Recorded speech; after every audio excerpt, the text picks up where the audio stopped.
y'all, it's Erin. It's that time again, weekly Q&A videos.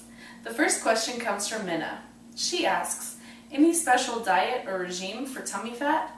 Most common do's and don'ts? I run 3 times a week, but tummy fat doesn't want to leave me.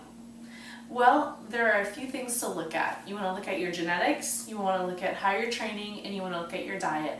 So the first thing with genetics, it sort of depends on where you're predisposed to gaining and losing weight. For me, it's usually, like hamstrings and glutes, so I know that that's kind of the last area to go. So you just maybe want to look at your overall body fat and trying to reduce that, and that might help. The next thing to look at would be your diet. Are you eating... Sorry, that's a peacock. The next thing to do is to look at your diet. Are you eating mostly unprocessed, whole foods, lean meats, good fats, healthy carbs, 5 to 6 times a day? If you're doing that, then that should help. And the other thing is the training. Make sure you're not overtraining. Make sure your cortisol levels aren't high. Make sure you're getting plenty of rest and recovery. And just jogging probably won't do that. That'll get you in pretty good cardiovascular shape. But you might want to add some weight training, and you might want to add some interval training. So keep up the good work, and it will happen. Just look at those 3 things. The next question comes from Adam. He asks, per day, how much cardio is too much and why? Well, Adam, it depends on what look you're going for and what you're training for. If you're training for a marathon or an ultra marathon, you're going to be running a lot more and doing a lot more cardio than somebody who is just trying to get in shape or stay in shape. Just generally, I would say, a few times a week of cardio, high intensity interval training, and then, maybe some lower intensity, longer duration cardio. And that could be even, riding your bike or going out for a walk or going for a swim, something fun. But just mix it up and just make sure you get, a couple of days a week of that high intensity interval training, 15 to 20 minutes. Make sure you're warming up 5 to 10 minutes before and cooling down for 5 to 10 minutes after. So pretty quick, pretty easy. The next question comes from Eric. He asks, in a world where fast food restaurants are literally on every corner, how can we stay motivated to eat healthy? I'm getting stronger, but not yet leaner. I want to lose the bad weight, which I know is diet related. Well, Eric, it goes back to a couple of things.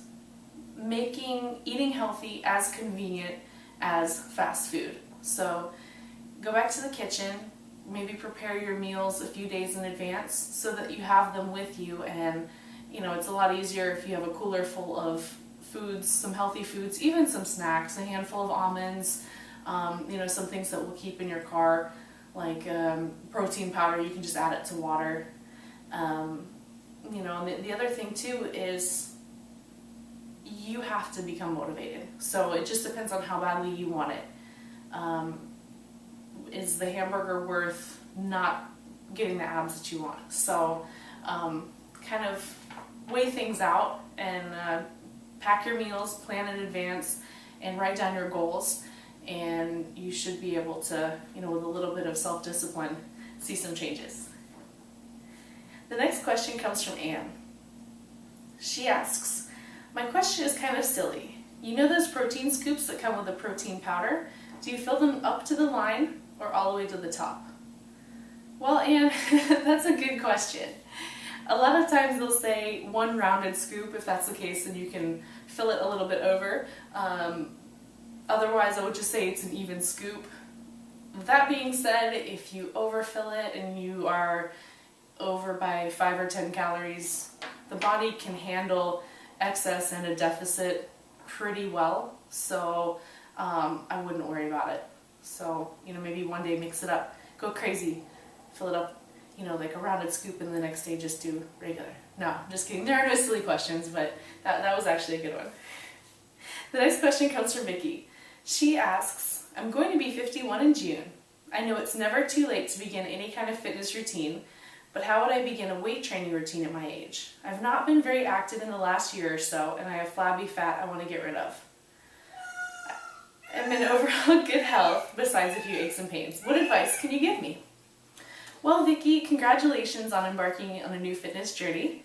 And I would suggest, if you haven't been very active, and maybe you're not very familiar with weight training, I would suggest going to a trainer and having them take you through a few of their workouts where you're learning proper range of motion, how much weight to lift, and if you're looking to get rid of fat, maybe try some circuit training and get into it. Push yourself hard, but make sure, a couple days a week of lifting weights and, maybe a couple days a week of just some type of cardio and ease into it.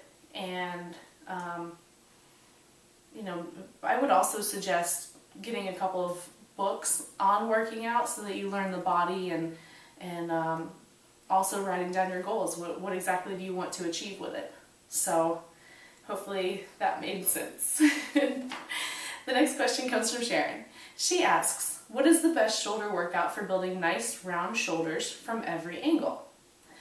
Well, Sharon, if you want to build nice round shoulders, you have to work the shoulders at every angle. So I would suggest starting with shoulder press and going a little bit heavier on the shoulder press and, maybe doing 4 sets of 10 or 5 sets of 8, getting some volume in.